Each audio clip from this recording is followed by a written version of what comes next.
What's up, everybody? Thank you for checking out this episode of Chewin' the Rag. Before we get started, just a couple of cool, quick announcements. First and foremost, at chewintherag.com, same place where you find all of our platform links, social media, email for contact, and the gaming channel. There's now a section for merch. So if you click the merch link, it'll bring you to our web store where we have hoodies, t shirts, water bottles, mugs, stickers, magnets, literally anything you could think of, we probably have it there.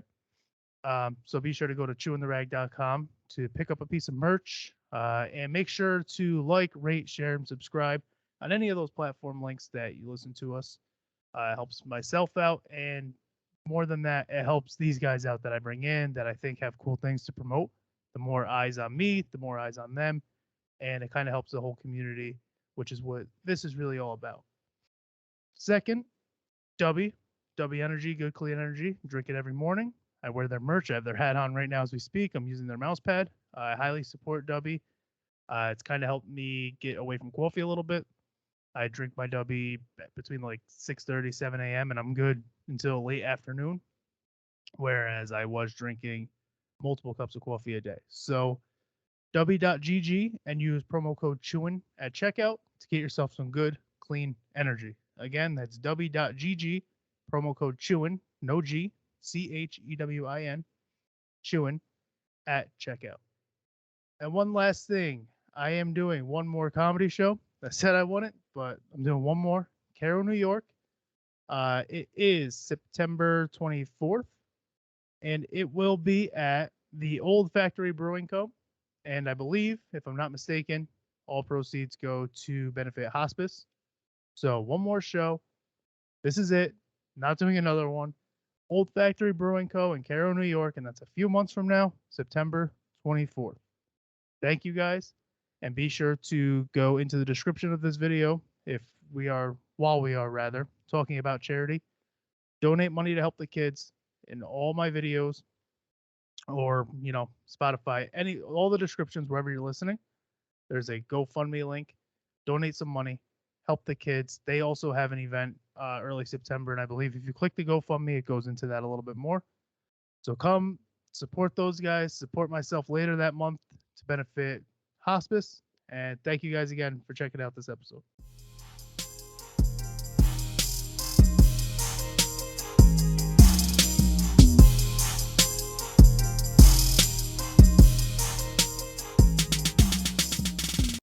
Welcome to this episode of Chewin' the Rag. Today's another solo episode, but not really updates. Today we're just going to do a lot of complaining because there's a lot to complain about today. Nah, nothing too bad. Just some news. First and foremost, Bronny James went down. Cardiac arrest, they're saying, which is always fun in 2023 because now for the next week and a half to 2 weeks, we'll hear about the vaccine and how everybody is collapsing because of it, and nobody's ever collapsed due to heart issues before the vaccine, whether they were healthy, unhealthy, young, old, whatever it might be. Nope, it's because Bronny got the goddamn jab. When you listen to Big Pharma and you go out there and you go get your shot and your booster and your other booster and your booster's booster, you're gonna also go into cardiac arrest. Bronny James is just one. We had the Mayor Hamlin. We got Brandy James. We got shut the front door, dude. Bro, the thing is, like, athletes especially, not necessarily Bronny because, he comes from a built different. He comes from LeBron James. So they have, like, top-of-the-line stuff. But young athletes are constantly experimenting with, like, supplements and different regimens and pushing their body when they probably shouldn't be pushing their body and everything else. So the fact that we're hearing guys collapse or about guys collapsing, it's not really all that surprising when it happens to an athlete because no athlete thinks that it won't. Like, no athlete goes out saying, like, oh, that could happen to me. Nobody thinks like that. It's all about working hard and pushing yourself, and it's fucking hot right now. So obviously that could happen to anybody. I hate the whole narrative that it's because of the vaccine or the jab. Nobody calls it the vaccine. They all just call it the jab, which is hilarious. But it's going to be fun to see that literally everywhere for the next 2 weeks or more. So I'm going to try to avoid all conversations regarding that because it's never somebody who knows what the fuck they're talking about. It's never somebody who knows modern medicine or medicine in general. It's always people. What the fuck am I doing? I'm just trying to put that down. It's always people that just I did my research. What's your research? Well, somebody that I really respect tweeted about it. Sure, that's about all I got. And I don't. That's always the accent I go to. By the way, it's there's a lot of nice people with that accent, but it is what it is. It's not fun to not do an accent when talking about research and whatnot. Another thing that is hilarious to see people fucking outraged about right now is the Barbie movie. Bro, how do you go into a movie? First of all, it's titled Barbie. For those who don't know what the fuck Barbie is, it's a doll. It's a woman who's had more jobs than fucking anybody I've ever met. And it's like she's a skinny. It's just a fucking Barbie. I don't know. So like these people are like they're trying to take down the patriarchy. What the fuck do you think Barbie's about? This bitch. Hold on. Let me just. Please hold. Fashion designer, flight attendant, nurse, tennis player, candy striper, astronaut, fashion editor, Olympic skier, babysitter, fashion model, cashier, teacher, veterinarian, musician. She's just a local musician. It's just fucking her with 4 guys behind her. Fucking big things coming soon. Never fucking post any music. Ice cream cart owner. Game show ice cream cart owner. She's had jobs that like nobody wants that job. Nobody's just like, come get your Dippin' Dots. It's fucking 102 outside. Game show host, candy and ice cream. Why does she do so much with candy and ice cream? I guess kids, right? It's also like that's 88. So UNICEF ambassador, figure skating, military, beach snack stand, business executive, rapper. Okay, what the fuck is it? Look at this shit. For those on video, it's hard to see. What that's just look up rapper Barbie. That's insane. Doctor, police officer, Jillaroo. I don't even know what the fuck a Jillaroo is. It sounds racist. Actor, pet groomer, scuba dive. Like Barbie at Arby's. She's had everything, dude. The whole point of Barbie is to tell little girls like, hey, you can be anything. You could have your Malibu beach house. You could own a fucking ice cream cart. Apparently, you could work at fucking. Come on, Barbie, work at Arby's. Yeah. Like, you could do anything that you want to do, like Blue's Clues, You could do literally any job that you want as a woman. That was always the whole point of Barbie. I don't know why people like Ben Sharpie or whatever the fuck his name is go out. First of all, why are you going to see that, you creep? Go to the movie, come out, and have any expectation or anything. Like, what did you think you were going to go see when you went to go see fucking Barbie? Did you think it was just going to be like, honestly, I know what you want. You wanted tits. That's all you wanted, you little fucking pervert. You wanted to go and you wanted to see this little fucking doll, half naked, dude, just like you did as a kid. You pull it down, you fucking, it's just flat. You're like, oh, now I can see it on the big screen. Maybe it's not flat, you little dirty birdie. I know what you want, dude. I have no idea why people expected anything other than a movie that's promoting like not dealing with patriarchy when literally the whole fucking line is about women empowerment and everything. I'm guessing. I don't know. But like women were pissed a few years ago about Barbie. Everybody forgot about that. The unrealistic expectations. She's this little fucking skinny blonde thing with the big house and the convertible and everything else. People forgot about that real fucking quick. As soon as the movie came out and they put $90 fucking million into marketing that they already made back in one weekend. Like, everybody's talking about Barbie and they combine it with like Oppenheimer or whatever. I've seen not one preview for Oppenheimer. I haven't seen a clip of the movie, a trailer. All I've seen is people went to see it. But the Barbie thing, I saw fucking everywhere. The amount of money that they put into marketing for that. And I guess it probably makes sense because it is such a big brand. You probably got the money from the studios and then the toy and everything else. So it makes sense that it got such a big marketing push, but it is fucking insane to think about how much I saw of that when a movie like Oppenheimer, which I didn't even know was a fucking thing until everybody called it like Barbieheimer or whatever the fuck it was. Like a movie like that is out, and all anybody's talking about right now is Barbie. I've actually heard, besides the weirdo like men who are like, all they want to do is turn us all into fucking Barbies. Besides those guys, I've actually heard the movie is funny, and like even men who aren't fucking stupid and knew what the fuck Barbie was about were like, like Ryan Gosling was really funny in it, Michael Cera's in it, Will Ferrell's in it. So I heard it's actually funny. I don't know.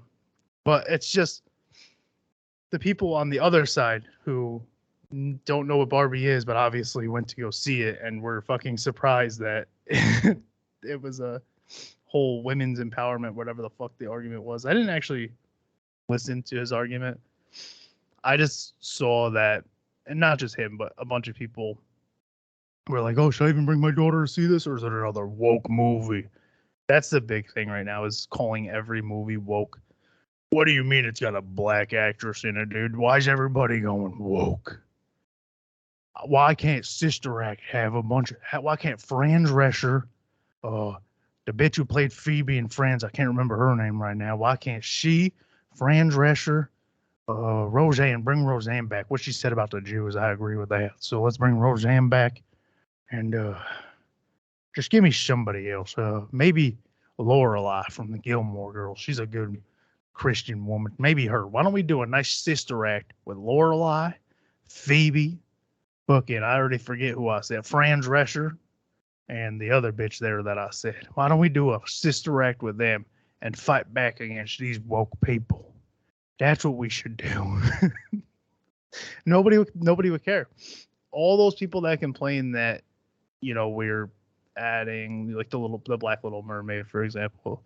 All those people that complain about that would have nothing to say if they moved Whoopi Goldberg out of Sister Act and brought in fucking literally any of those people that I just said. Nobody would bat an eye.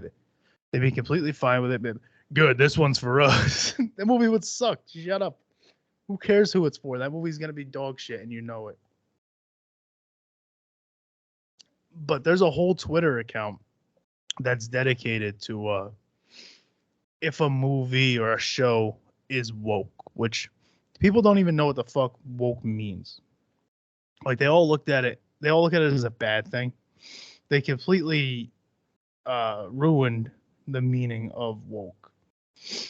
It had to do with, I don't even actually completely know, so I'm not even going to talk out of turn. I'm not even going to give what I know the gist of it, and I know the importance of it for Black people. But for those who like watch two men walk down the street holding hands, they're like, this country's going fucking woke. I just saw it, and I swear I seen it. They weren't just holding hands like the cuff. They interlocked fingertips. They were interlocked. This street, my granddad used to live on this street. And we would not allow that shit back in the day. This country is woke. Those people, stupid as fuck. The dumbest shit. And to have a Twitter account that's dedicated to pandering to those people, and like they have a bunch of followers, which is insane. I'm not gonna say the name of it because the last thing I want to do is promote any fucking dumb shit like that. But I just want to pull up something recent from them. What is it called? I don't have it.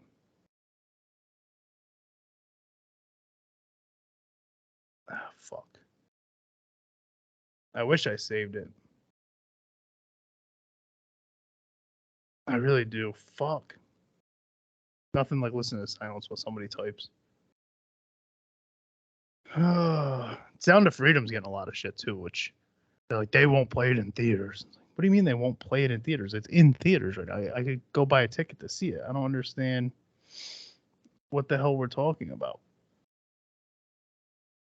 Like, the Barbie movie is woke. Conservatives should probably stop complaining about woke movies and art. Wow, dude, I'm so annoyed that I can't find this account because it is the dumbest shit I've probably ever fucking saw. And I just wanted to read a couple of things that they do. Is it this? Oh, here's like a satire one. Woke movie reviews. A bunch of farm-bred racists in Forrest Gump meet their German friends for beach day. Saving Private Ryan. That's not what I'm looking for. That's a satire one. Anyway, the fact that there's even an account that exists that I clearly can't find right now, but I know it's out there because I interacted with it and called them dorks.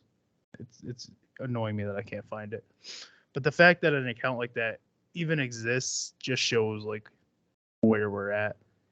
People always talk about like the divide, and they usually do it like black and white, LGBTQ and straight. Like, that's really not where the divide is. There is obviously racism and sexism and all that shit, but like the biggest divide right now is just people who have that insane line of thinking, and then the people on the other side who have an insane line of thinking.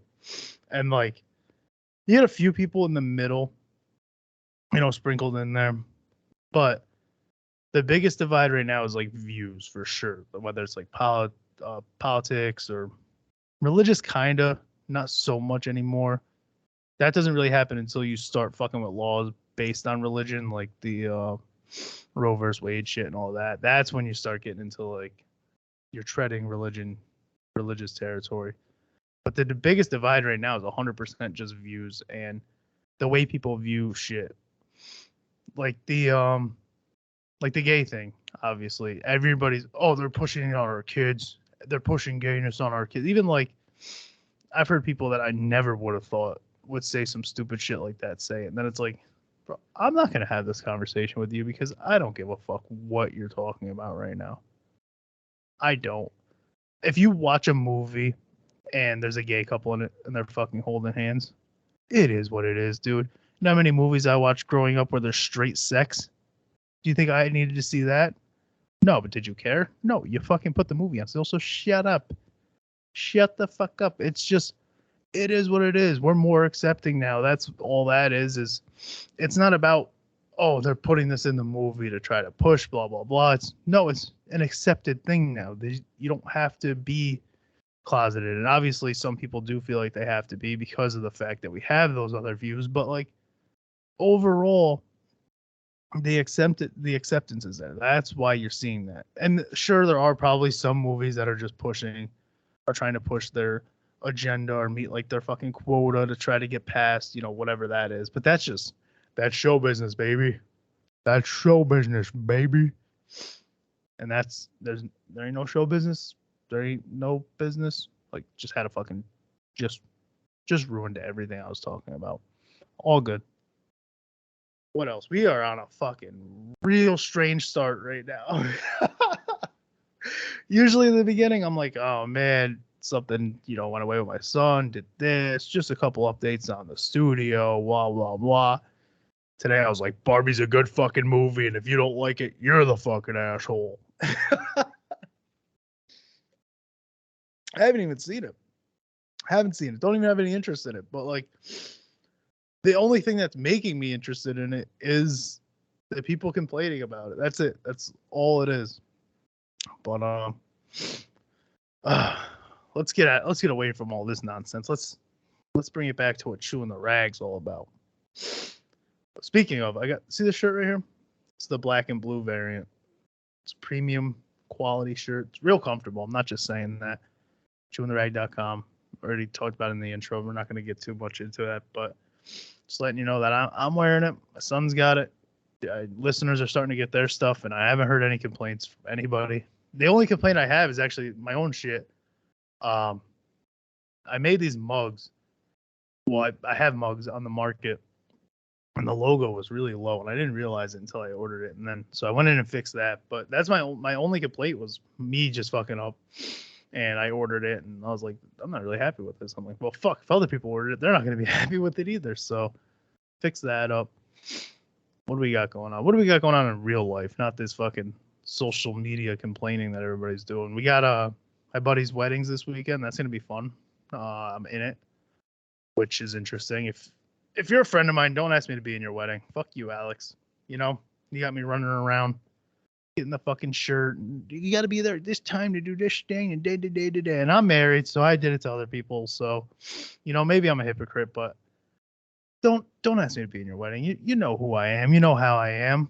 I don't want to do it, but I'm gonna do it because I'm a friend, and you obviously like me enough to have me in your wedding. So I'll be a putty a big day. I'll be a big putty a big day. But future reference for those of you out there, unless you're making me like the best man because then I get a title, don't ask me to be in your wedding. I don't want to be in your wedding. I promise. Don't ask me to do anything. Anything that I have to find parking, I don't want to do. And people know that about me. If I text you, we're supposed to be doing something, and I hit you up and I say, how's parking? Just know I'm already considering not going. So lie to me. Lie to me and say parking's great. And just when I get there, say, oh man, it must have filled up before you got there. Whew. Yeah, it's real busy now. When earlier it was fine. I got here, I found a spot, no problem. Lie to my fucking face, because you know, if you tell me, oh well, you know, it took us about 15 minutes, that's it. I'm not going. I probably talked about this before, but I'm gonna harp on it because that's just, if I text you house parking, lie to me. Always lie to me. Never say the truth about how the parking is. If you want me to be there. If you don't want me to be there and you didn't know how to let me down, you know what to say, dude. Chances are I didn't want to be there anyway. I'm content with doing very little socially. Because I think it's because I like did so much socially growing up. Like I was always out. I was never home. I talk about it. You know, I've talked about it before where there wasn't really much for me to do at home. So I was just out skating and in the streets and running around. And then I found shows in high school. I was going to shows in high school and then played in a band and then did all that shit and the comedy clubs and blah, blah, blah, blah, blah. So like, and it sucks because I do get in these moods where I'm like, oh, fuck, I want to see all my friends. I got to go to a show. And I'm like, I hit up my friends and I'm like, yo, you know, you still got tickets. I'll buy them. I'll buy them. And then as I get closer, and this happened in May, which May was just swamp for me in general. It always is. But as it gets closer, I'm like, fuck, I can't go out that night. I got to be home and watch my son, and he's not going to want to, you know, if it was like last night, he's not going to want to fucking sleep anyway. Dude kept me up till like 11. He just kept coming out of bed.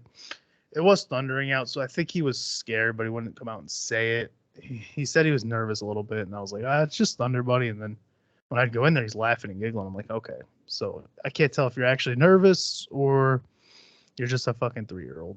And chances are it's a little bit of both. 3-year-olds are tough. I talked about it a couple weeks ago.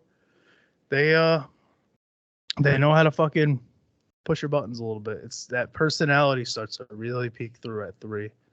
They're starting to get into like the toddler years, and they're going to be playing sports soon and going to school soon, and they're figuring things out and they're repeating things. And your behaviors were like, at 2, I can make like these little sarcastic jokes and stuff because he wasn't really picking up on it. Now I got to be like careful when I'm using sarcasm and teasing my wife in front of him because now he's picking it up and he's like, oh, so this is okay. This is communicating. It's like, buddy, dad's an asshole.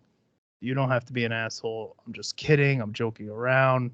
I don't say that to him, obviously, but I do let him know that like, Dad was just teasing mom. Like you don't have to repeat it. You don't have to make these jokes. And it's not like bad. I don't swear in front of my son or anything. I try not to, at least. Obviously, slip ups happen when you're somebody like me. Listen to this podcast. You know I swear a lot, so slip ups happen. But overall, I try to be pretty clean around him. But we're just a family that jokes around a lot. So trying to find the balance between like joking around and then it comes out as like, buddy, but you can't be rude.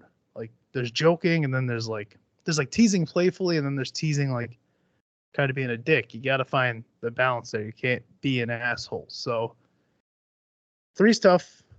It's definitely taking a toll, but it's also really fun too. I don't want to sound like I'm complaining about my son, because this is also the age where I can bring him out to like the lake and he can swim, and he's starting to ride rides at like amusement parks, like I talked about.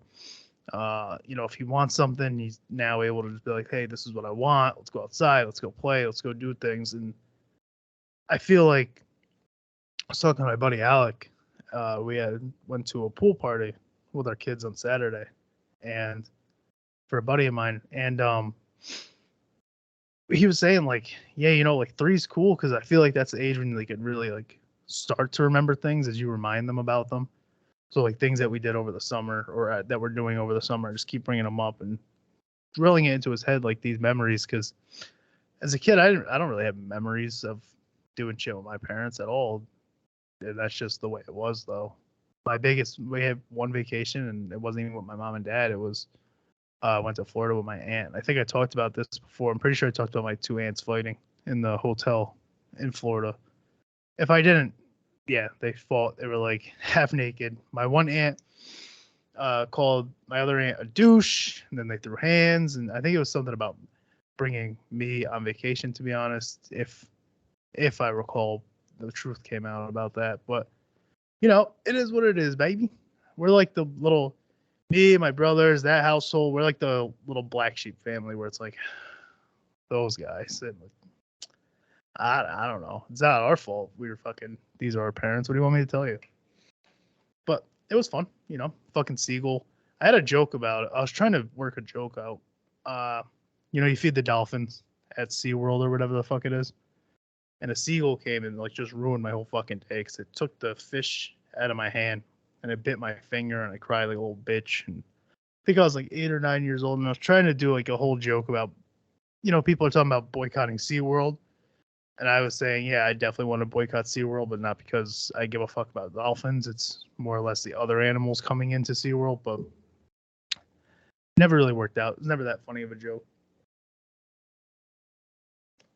One of my biggest memories from Florida is actually my brother, my younger brother, the middle child, was trying to jump the fence into like the alligator crocodile feeding area that they have. They had a big fenced in area with guys on docks just throwing fucking, who knows what the hell they were throwing from those buckets in there. My brother got we were all sitting on bleachers and we're all watching this shit. Like, alligators are eating. I don't give a fuck what that guy's doing over there. We're all watching this, and then I look over and I see my brother halfway up the fence trying to climb in, and I'm like, all right, I know that I'm 9 or whatever the fuck I said, and like, I'm mesmerized by this, but like, where's the adults? Not even just the adults I'm with. We have bleachers full, and a kid's halfway up the fence. Now being 30, I always know what the fuck my son's doing. No matter where I am, I know what he's doing. I'm zoned in on him and also on the surroundings. So like anything to keep him safe. So how the fuck if I'm 8 or 9, this kid's like 6 or 7, how the fuck did he get up on the fence halfway and nobody noticed? This isn't a low fence either. It was decent. I mean, I was young, so it's probably only like a 6-7 foot fence. But from memory, it was pretty decent. And I don't understand how situations like that happen. You always hear about emergencies where children scoot away and get into some. And I understand, like, I don't always want to blame parents because it is tough to be fully aware at all times. It's not like an easy thing. I kind of have to force myself to do it, So you don't want to blame a parent, especially a single mother who's like trying to reach into her bag and get something, and then her son just fucking takes off. Kids are fast. You don't realize how fast they are, but they're sneaky. And if you go to like a busy, amusement park or theme park or something, there's a good chance that little bastard is going to get away if he's able to get away. Like, the crowds are there. He's going to blend in. He's knee high, waist high on people. So I understand that. But like, personally, like I said, I'm just so zoned in on when we're out. I'm zoned in on my wife, zoned in on my son, zoned in on where we are. I know I can see the car passing by. I can see the kid running over there. I see the grown-ass man over there in the bushes. I don't know what he's doing, but he's in those bushes. I see all that shit while also, and it could be this lazy eye, you know, if I can travel sometimes, maybe that helps. But I never understood how my brother got up on that fence is the whole point of that whole thing. Like, as an adult man with a son and a family, I'm way too like hyper focused on them for anything like that to happen. And it took me going like, "Hey, Billy's up on the fucking fence over there. Like Billy's on that gate. He's gonna jump that shit." And then my aunt like got up and ran over and took care of it. What about the people who work there? What I mean, I'm guessing like it's just some guy who hates his job. He's like, ah, finally, finally some action. He's not even the guy who gets to throw the food at the crocodiles. He's at the fucking gate, just please nobody cross. Please nobody cross. He's saying that at the fence here. He sees in his peripheral. He sees that kid climbing up. He's like, yeah, I'm only responsible for this section right here, right here. Whatever happens to that kid, happens. And like alligator attacks in Florida are so common that he's not batting an eye. He's like, whatever, it is what it is. It didn't happen in my section. I don't know where Ted, Tony, George, whatever the fuck it is over there. I don't know where they are, but kid's going in. The kid is going in the water. But yeah, we got a cottage or a cabin or whatever. You know, my buddy's getting married. He's not getting married far from us, but it was like, how do we want to do this? Because I have to be there early. I'm in the wedding, like I said. I have to then get there early, get ready for pictures, do all that shit. And then I have to, make my wife fucking come sit around while I do all like the groomsmanship. And she's in her dress, my son's dressed up, and she's got to chase a 3-year-old around the grounds or whatever the fuck it's called. Or I could just be like, all right, well, let's try to get another memory for my son. Got like a nice little house on a lake. Gonna spend the weekend there. Took that Monday off. So if I can do something like that, it's just way. First of all, it's nicer for me. You know, I don't have to wake up that Saturday of the wedding, wake up early, drive the hour, go get ready, blah blah blah. Like I said, make my wife chase my son around. We can now go Friday night, hit the cabin, rest, blah blah blah. I just go in the morning to the wedding destination. She can stay home or stay back rather, get dressed, look at the water with my son, blah blah blah. And then also for him, it's like, oh, I'm at the lake. Like he gets a little bit of that. He's gonna swim in the lake. Hopefully, if it's not raining, he'll have his fishing pole, whatever. I think there's boats there. It's all private stuff. So, like, if you can create even the smallest memory, I feel like is important right now, especially because you see that stupid meme that goes around where it's like you can buy all the toys and clothes you want. Kids are just gonna remember who's there. It's like I could do all the above. You ever think of that, bitch? I'll buy the clothes, I'll buy the toys, and I'll also be there and bring in places. And because I didn't have that, I didn't have. First of all, I didn't have buy anything. You know what I'm saying? We did a little receipt swap here and there, a little steal, a little take, a little hustle. We did that. We didn't do the buy your kids shit. My grandmother obviously helped out with, you know, I talked about her on the Mother's Day episode where she would do. That's where the gifts came from that were legally obtained. You know, she would hook us up with a lot of like presents and give them slide my mom Christmas money and blah blah blah. But for the most part, we didn't do the purchasing of things. We didn't do the family trips. We did the steal the necessities, hustle for some fun, and you guys go find something to do because we can't afford family trips. So being able to give my son a little bit of all of the above legally, I'll do that 10 times out of 10. I also don't mean to make it sound like we were dirt poor because, I mean, we were, but we always had stuff because of those other means. You know what I mean? Like, there's people that didn't have anything, but also were morally not into the idea of taking from corporations and whatnot, but fuck a Walmart, you know. My mom's probably banned 5 Walmarts in the Cap region, and it is what it is. What do you want me to tell you? I don't have any excuses for it or anything, but she did it, man. She probably hates when I talk like this on here, huh? Could you imagine that? You know, you raise somebody and he gets a little platform and he's just like, my mother's a fucking thief. That's not really how I mean to come off at all. It's just she knows the truth and so does everybody else. You know, she's good now. She's doing a little bit. She's not doing that stuff. I'm not gonna incriminate anybody on what she's doing right now. This is awkward. This whole little section. What if I just basked in it? Just like, you know, right now she's not gonna just bask in it. This is the stuff that will be interesting in September. Because like I said, I'm doing old jokes, but I'm also doing new jokes that I haven't worked out. I think they're funny. I think they're really good. There some stories from here that got feedback. They're like, you ever tell that one on stage? I'm like, no. And they're like, well, you shouldn't. I'll jot that down. So like, I think they'll be good. But at the same time, I also like that awkward little like silence. The awkward, yeah, man. Some people don't like that. You know, it's hard for people to bask in awkwardness. But because I do say and do wild shit with my friends, I'm fine with a little bit of awkwardness. I'll welcome it. You have to, especially if you're telling new jokes on stage. This was always the big thing is people, who was it recently?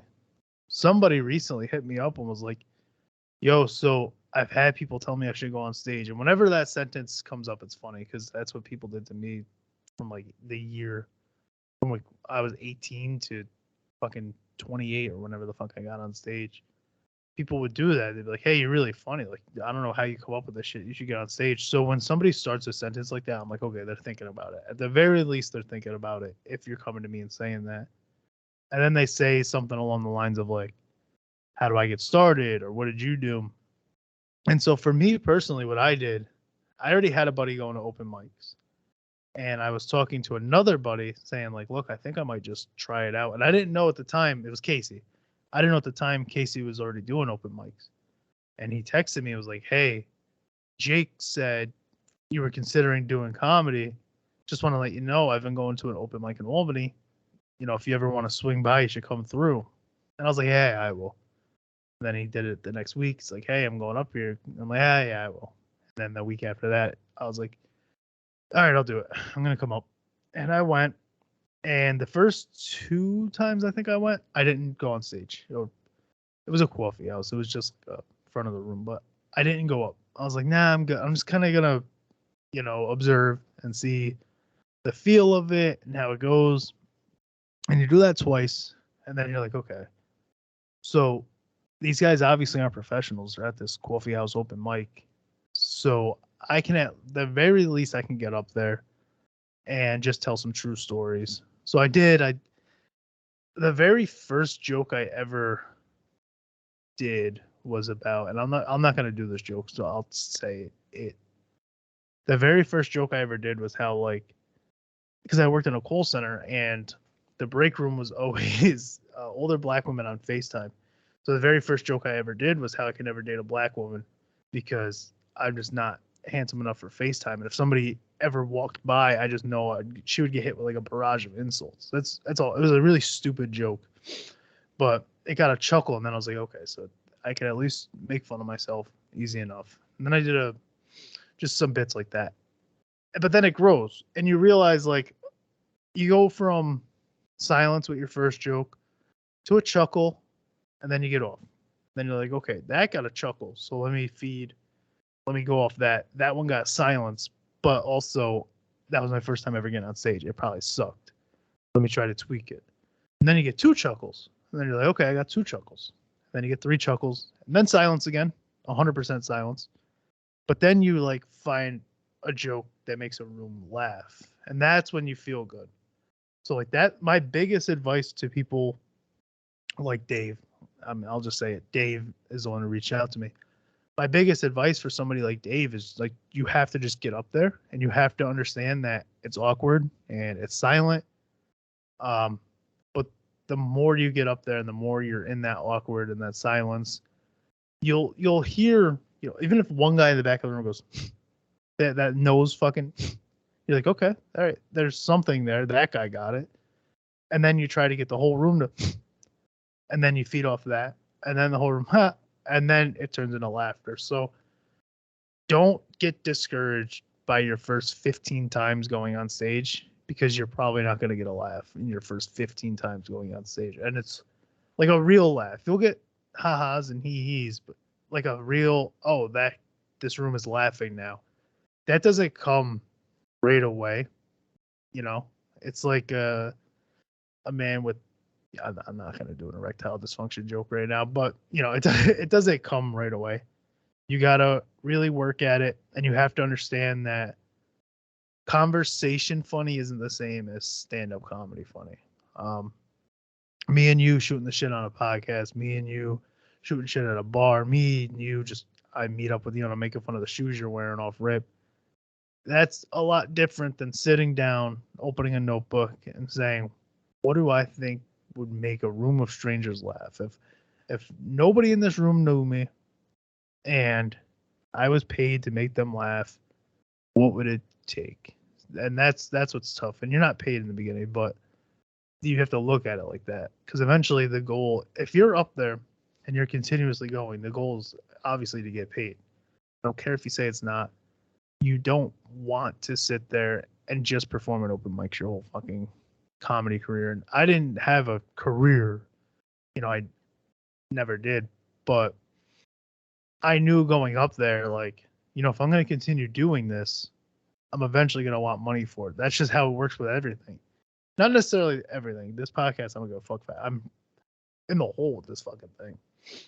But anything where you're physically in person on stage entertaining somebody, you want to make a few bucks off it.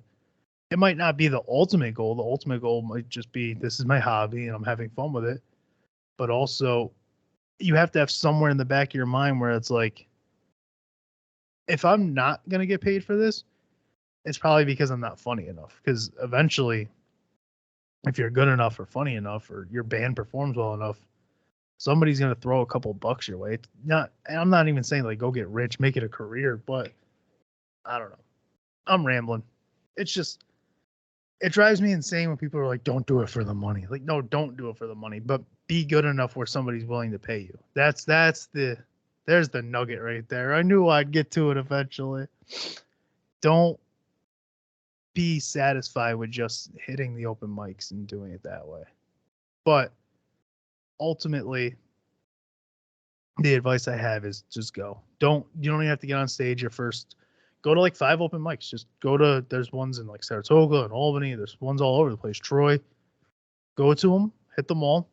Just watch. Now, a lot of the local comics are going to be at every single one. So you'll hear repeat jokes too. That's another thing. Like, don't be afraid to tell the same joke twice because you have to. You have to hone that thing.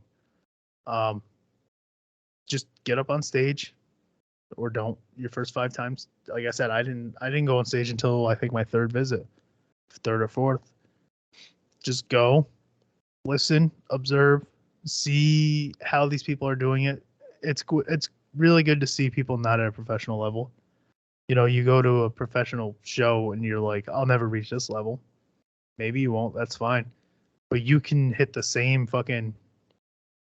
Go to an open mic. You'll see what I'm talking about. You can be just as funny as a few of those characters that get on stage. That's all I'll say about that. I'm not trying to be rude. There's just some guys who try it out once or twice and, it's not for them, but they just wanted to, the same thing I'm talking about with you. They just wanted to get up there and try it out.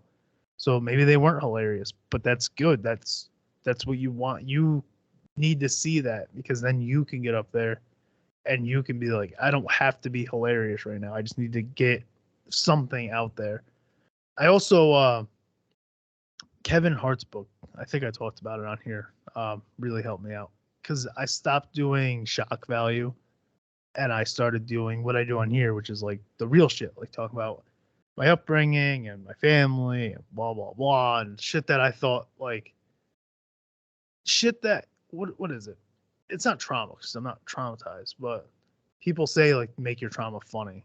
So what I did was make like my hardships funny, shit that like my mom and dad being home all the time, so I didn't get a hot babysitter, like stupid corny shit like that. But you can turn those things into jokes because that's all that is. I obviously didn't give a fuck that I didn't have a hot babysitter, but that's funny because that's something that people can relate to. Hopefully, there's always like the movie where the kid's getting babysat and he falls in love with her and blah blah blah. You can turn stupid shit like that just into jokes. So, and that's what Kevin Hart's book did. It was just talking about how he took like real life shit and made it funny instead of pandering to like little people jokes and shit like that. So I don't know. This episode was just kind of fun. It was just rambly and touched on a little bit of everything, but we'll be back to a guest hopefully next week. It's just, look at the fucking keeping it real, dude. Just yawning mid-sentence. It's just a little hectic right now with the wedding and everything coming up, so it's just easier for me to hop on, do a fucking solo podcast. I hope everybody likes these guest ones though. Views are going up, so that's good. It looks like everybody's appreciating the guests. The solo stuff it can be boring because you're just listening to my fucking voice the whole time. There's no breakup. There's no back and forth conversation. It's really just me rambling about whatever the fuck comes to my brain because I don't write things down all the time. I knew I was going to talk about Barbie, but I didn't really have much else after that. So that's what we do, baby. We chew the rag, chew the fat. We argue, we converse, we talk, we rant, we ramble. And I think that's what makes this what it is, though. And people have told me that. They're like, it would probably not be the same if you did have topics and went through and hit them all. And I'm like, yeah, you're probably right, because I do my best when I'm just rambling. Not that this is my best, but you get what I'm saying.